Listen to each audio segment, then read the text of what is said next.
Hello, it's Sheldon again. Today I'm going to walk you through some basic use cases to get you started designing and analyzing your vehicles using the default system packaged with the game. I've got an outline of the steps we're going to take in this video.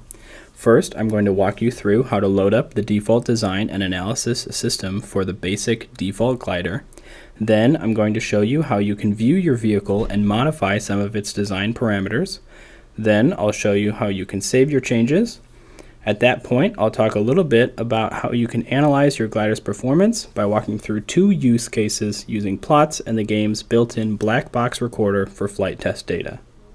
Step 1. Loading the default system. From the design terminal in the hangar bay, walk to the left side of the station until a dialog comes up that reads, "Press E to enter Design Analysis Room." Press E. You've now entered the design analysis room, but nothing is loaded for you automatically. You can press the load button in the lower right-hand corner to choose systems to load. By default, there will be only one system available, the one we've packaged with the game titled Default Mission Vehicle UI. Select it to bring up this system.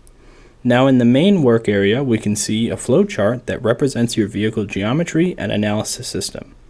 In order to make simple modifications to your vehicle, you don't have to directly interact with these nodes, but we'll talk more about them as we want to be able to analyze the vehicle's performance.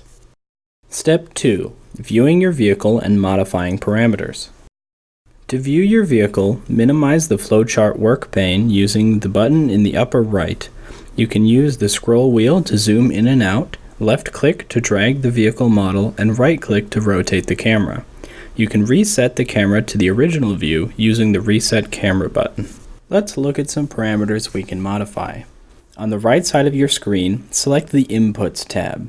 In here you'll find a pretty generous set of sliders that you can use to modify different aspects of your vehicle. Where things are located, how big they are, change angles, change shapes, and all of these will be factored in when you analyze and fly your glider. Depending on how you set up your vehicle and analysis flowchart, you can expose fewer of these to just focus on a small set of changes, or even more of these for greater control.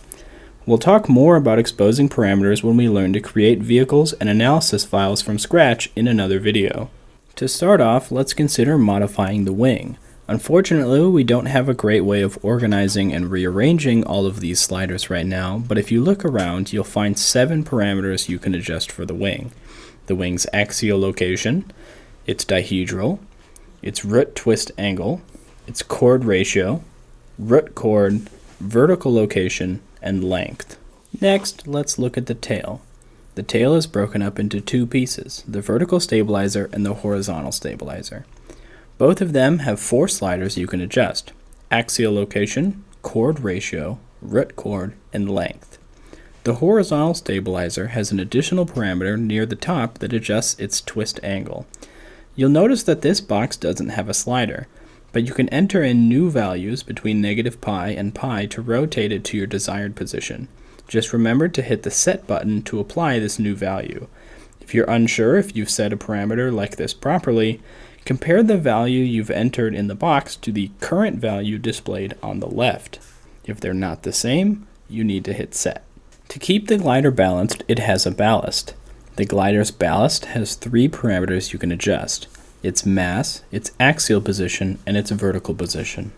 Lastly, there are a few additional parameters in this set which control the vehicle's current analysis state, or, when you build a prototype, its launch condition. These are its side slip angle beta, velocity v, and angle of attack alpha. When you adjust how the weight of your vehicle is distributed, you might see a yellow marker appear. It's pretty small when the fuselage is this thin, so it gets hidden by the wing pretty easily, and you may have to hunt for it sometimes. It demarcates the vehicle's center of gravity in 3 space. Use your ballast to set this point below the main wing. Since the wing holds the whole plane up, having the CG location too far ahead of or behind the wing will make the vehicle hopelessly unstable. Step 3. Saving. This is a pretty easy and quick step, but I wanted to give it its own step to highlight the importance of remembering to save the changes to your vehicle before flying it. So when you want to save the changes you've made to your vehicle, hit the Save button in the lower right-hand corner, or hit Escape and press the Save button in the menu. If you want to preserve the state of the original analysis file, choose a new name in the text box and press Save. This saves any changes you've made to the analysis and design of your vehicle. If you want to come back to this modified system, simply select it again when loading the next time you come back to the design analysis room. Step 4. Analysis. If you want to know more about your glider than just what you can learn from the flight simulator, you will want to analyze it.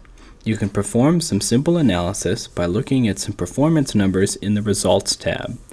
Let's go back to the Inputs tab, change our angle of attack, come back to the Results tab, and hit the Analyze button at the bottom of the pane. You can see our current pitching moment coefficient, the coefficients of lift and drag, the 6 dimensionalized forces and moments on the vehicle, as well as the dimensionalized lift and drag, and the lift to drag ratio. You can then compare how different designs and different vehicle states like alpha, beta, and velocity give different results. Since the Results tab can only give us values at one design point and one vehicle state at a time, we may want to make plots of how specific results are affected by a range of vehicle states or design parameters. Example 1. Trimming your vehicle for max glide range. By trimming the vehicle, I mean making small adjustments to affect where the vehicle will naturally settle out or how it will fly with no pilot input. And in order to maximize the glide range, we need to fly at a state which is very efficient. We can do this by choosing a state which maximizes the lift-to-drag ratio, or L/D. I'll set the horizontal stabilizer angle of the default glider to 0 to start, and let's figure out where it should be. Let's first create an L/D versus angle of attack plot. Switch back to the nodes view in the work pane, and you'll see we've already got an alpha plot in here that we can use with a few modifications, which you can bring up by right-clicking on the node. First, let's change the title and labels. L/D versus alpha, set, then set the y-axis label to L/D and set. Then select the input coming in from the lift node. Delete it and bring L/D in instead by clicking the output of this divide block and then clicking the input of the plot node. Then we double-click the plot node to run the analysis and bring up the plot. Once the plot is active, you can use the Analyze button to rerun it. Now that we've got the plot up, you can see that there is an angle of attack where the L/D is maximized, around 0.025 radians. We want to fly at that angle of attack in order to get the best glide performance, since the L/D ratio is geometrically equivalent to the glide ratio, and maximizing the glide ratio will give our glider the best range. But will our vehicle naturally fly at that angle? Let's take a look at the pitching moment coefficient versus angle of attack plot. So I'm going to make a new alpha plot that I can use for this. In the pane at the bottom, select the Data tab. There are two types of plot nodes in here that we can use. Select the one labeled Plot. Click the plot node picture and drag it into the work pane. Now we've got a new node named Plot. Right-click on the node to bring up the options we can change. Let's change the name to Pitch Plot. Remember to hit either Enter or the Set button every time you change these things. Let's give it the title Pitch Moment versus Alpha. The X label is going to be Alpha, since that's going to be our dependent variable. The Y label is going to be pitch moment coefficient. We don't want the start X to be at -10. That would be a pretty extreme angle of attack, considering they're in radians. Let's start somewhere more reasonable, like -0.17, or about -10 degrees. For the iterations, let's do 60, and for the increment, let's do 0.01. This means we're going to sample the angle of attack 60 times, starting at -0.17 radians and incrementing by 0.01 radians every time. So we should end up with a plot that ranges from -0.17 to 0.42 radians, or about -10 to 24 degrees. You can now close out of this box. We're going to take the output from this CM pitch block and connect it to the plot's input. We need to connect the plot's output to the input of the alpha block below, but since the alpha block can only accept one input at a time, we have to delete the output from our other plot heading into alpha first. So select that line, delete it, then connect the pitch plot output to alpha's input. Now, double-click the pitch plot node to plot pitch moment coefficient versus angle of attack. You can see in this new plot that the pitching moment coefficient crosses 0 around negative 0.025 radians. This is the angle of attack that the plane will naturally settle out at, where there is no moment pitching the plane up or down. But as we can see on our L over D versus alpha plot, an angle of attack of negative 0.025 radians isn't as efficient as positive 0.025. So let's adjust our horizontal surface twist angle. If we tilt it down slightly, it should help keep the nose of our plane up, raising the equilibrium angle of attack.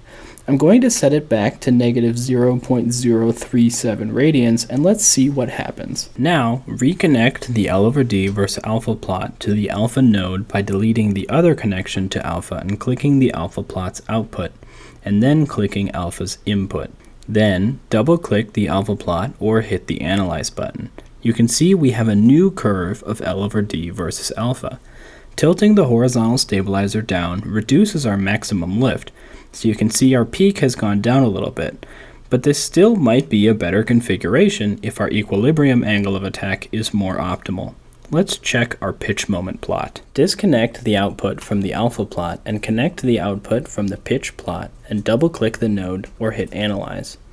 Now we zoom in and see the pitch moment is 0 around 0.02 radians. On our L over D versus alpha plot, that corresponds to an L over D ratio of 24.26.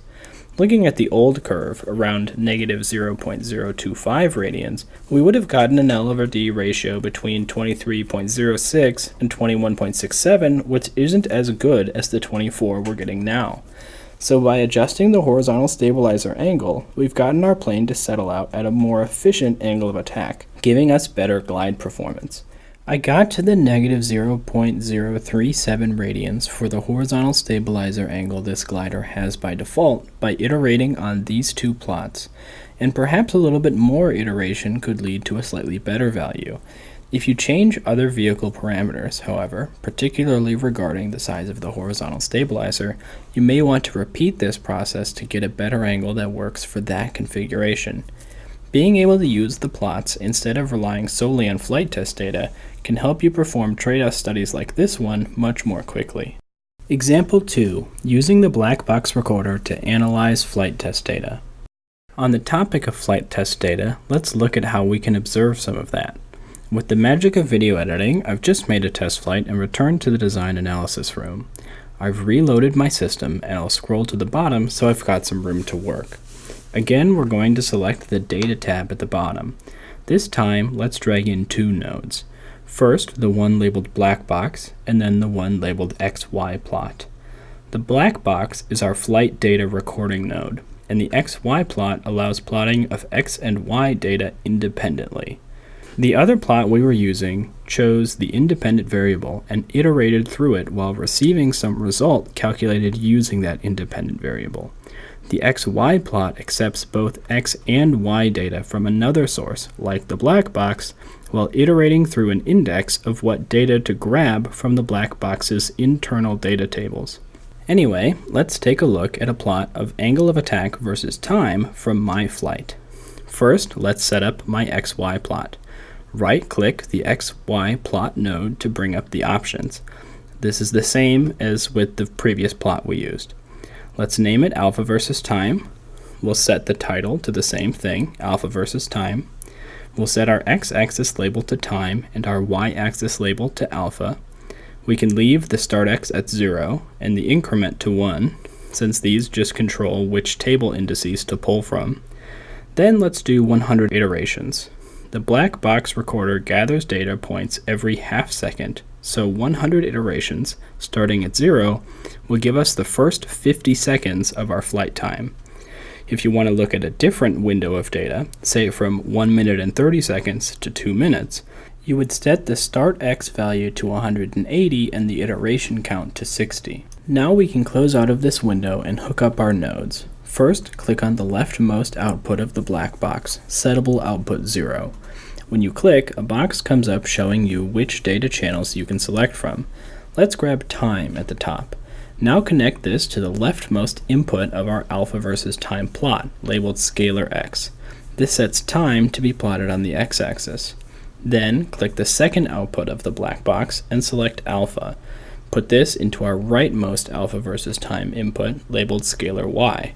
Now connect the output of the alpha versus time plot at the top to the input of the black box at the bottom. This feeds the iterator into the black box so we can look at each row of our table. Now double-click the alpha versus time plot node. You can see my angle of attack oscillated up and down during the beginning of my flight as the phugoid mode was damping out and my vehicle was settling into its equilibrium flight condition. Toward the end, when the oscillations are nearly gone, you can see my angle of attack settled out to about 0.02 radians, which is exactly what my pitch moment coefficient versus angle of attack plot predicted earlier. If you want to make a more complicated plot from black box data, one which uses values that aren't found directly in the outputs available from the black box, but ones which can be derived, like L over D, you can insert math blocks to represent the equations you want to make. Feed outputs from the black box into those equations, and feed the equation outputs into your XY plot. We'll cover how to make equations with our math nodes in a later video. Alright, that should hopefully get you started using the design analysis room to design and analyze your gliders for better performance. If you have any questions or comments, I know I covered a lot of stuff in this video, please leave me some comments down below and I'll be sure to answer them for you. Other than that, please remember to download the latest versions of the game from our website as we come out with more updates. And be sure to subscribe to this channel so you can catch all of our latest tutorials and walkthroughs as we come out with more.